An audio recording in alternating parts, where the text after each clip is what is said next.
Hello! అందరూ నమస్కారం. Movie of 'wake up dead man A knives out mystery' 2024 release అయింది. నెట్‌ఫ్లిక్స్‌లో స్ట్రీమింగ్ అవుతుంది. ఇదొక క్రైమ్ మిస్టరీ మూవీ. ఈ మూవీలో కొన్ని ఇన్వెస్టిగేషన్స్ కొంచెం సాగదీస్తారనమాట. అవి చూడ్డానికి ఒక్కొక్కలాగా అనిపిస్తాయి. దాంతో పాటు కొన్ని ట్విస్టులు పెడతారు. అవి చూడ్డానికి కూడా ఒక్కొక్కలాగా అనిపిస్తాయి. ఇంకా ఈ మూవీ స్టోరీలోకెళ్తే ఒక చర్చ్ ఫాదరు చర్చిలోనే చనిపోతాడనమాట అన్‌ఎక్స్‌పెక్టెడ్‌గా. సో, తనను మర్డర్ చేసినట్టు కన్ఫర్మ్ చేస్తారు పోలీసులు. ఆ చర్చ్ ఫాదర్‌ని ఎవరు చంపారని మర్డర్ ఇన్వెస్టిగేషన్ చేస్తుంటారు పోలీసులు. ఆ కిల్లర్ ఫాదర్‌ని ఎందుకు చంపారు? అసలు ఆ కిల్లర్ ఎవరు? ఆ కిల్లర్‌ని ఎలా పట్టుకున్నారనేది ఈ మూవీ స్టోరీ అనమాట. ఆ పాయింట్ వేసుకొని ఈ మూవీలో కొన్ని ఇంట్రెస్టింగ్ సీన్స్ పెట్టడానికి ట్రై చేశారు. అవి చూడడానికైతే ఒక్కొక్కలాగా అనిపిస్తాయి. దాంతో పాటు కొన్ని ట్విస్టులు కూడా ఉంటాయి. ఆ ట్విస్టులు రివీల్ అయ్యాక కొంచెం ఇంట్రెస్టింగ్ అయితే క్రియేట్ అయిద్ది. ఆ ట్విస్ట్ సీన్ అయితే చూడడానికైతే బాగానే ఉంటాయనమాట. ఇంకా ఈ మూవీ డ్యూరేషన్ వచ్చేసరికి 2 అవర్స్ 24 మినిట్స్ ఉంది. ఆ మర్డర్ మిస్టరీ కొంచెం సాగదీస్తాడనమాట.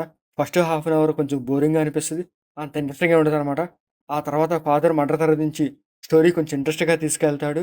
ఆ పోలీసుల ఇన్వెస్టిగేషన్ కూడా కొంచెం ఇంట్రెస్ట్‌గానే చూపిస్తారు గానీ, అవి చూడడానికి ఒక్కొక్కలాగా అనిపిస్తాయి. ఇలాంటి మర్డర్ మిస్టరీలో కొన్ని ట్విస్టులు అయితే ఉంటాయన్నమాట. ఆ ట్విస్టులు రివీల్ అయ్యాక స్టోరీ మీద ఇంకొంచెం ఇంట్రెస్ట్ వస్తది. సో, ఈ మూవీలో అలాంటి టైప్ ఆఫ్ ట్విస్టులు అయితే పెడతారు. ఆ ట్విస్టులు చూడడానికి బాగానే ఉంటాయన్నమాట.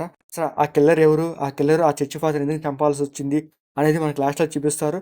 దాంతో పాటు ఆ కిల్లర్‌కి సంబంధించిన ఒక చిన్న స్టోరీ చెప్తారు. ఆ స్టోరీ కూడా చూడడానికి బాగానే ఉంటదన్నమాట. క్లైమాక్స్‌లో ఒక మంచి ఎమోషనల్ సీన్ పెట్టుకున్నారు. ఆ ఎమోషనల్ సీన్స్‌తోనే ఈ మూవీ ఎంజాయ్ చేశారన్నమాట. ఇంకా ఈ మూవీలో పోలీస్ ఇన్వెస్టిగేషన్ ఆఫీసర్‌గా జేమ్స్ బాండ్ హీరో డానియల్ చేశారు. తన క్యారెక్టర్ బాగుండేది. ఆ క్యారెక్టర్ తగ్గట్టు తన యాక్టింగ్ పర్ఫార్మెన్స్ పర్లేదు బాగానే ఉంటాయన్నమాట. ఇంకా రిమైనింగ్ క్యారెక్టర్స్ కూడా బాగుంటాయి. వాళ్ళు తగ్గట్టే వాళ్ళ యాక్టింగ్ పర్ఫార్మెన్స్ కూడా పర్లేదు బాగానే ఉంటాయన్నమాట.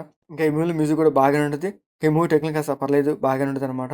ఇంకా ఈ మూవీలో బ్లడ్ సీన్స్ కానీ, అడల్ట్ సీన్స్ కానీ అట్లాంటివి లేవు. ఇంకా ఈ మూవీ ఓవరాల్‌గా అయితే పర్లేదు బాగానే ఉంది. మూవీలో కొన్ని ఇన్వెస్టిగేషన్స్‌తో పాటు కొన్ని ట్విస్టులు ఉంటాయి. అవి చూడడానికి కూడా బాగుంటాయన్నమాట. నెట్‌ఫ్లిక్స్‌లో స్ట్రీమింగ్ అవుతుంది. మీకు నచ్చితే చూడండి. మీకు మాడేస్తే లైక్ చేయండి, షేర్ చేయండి, సబ్స్క్రైబ్ చేసుకోండి. Thank you for watching.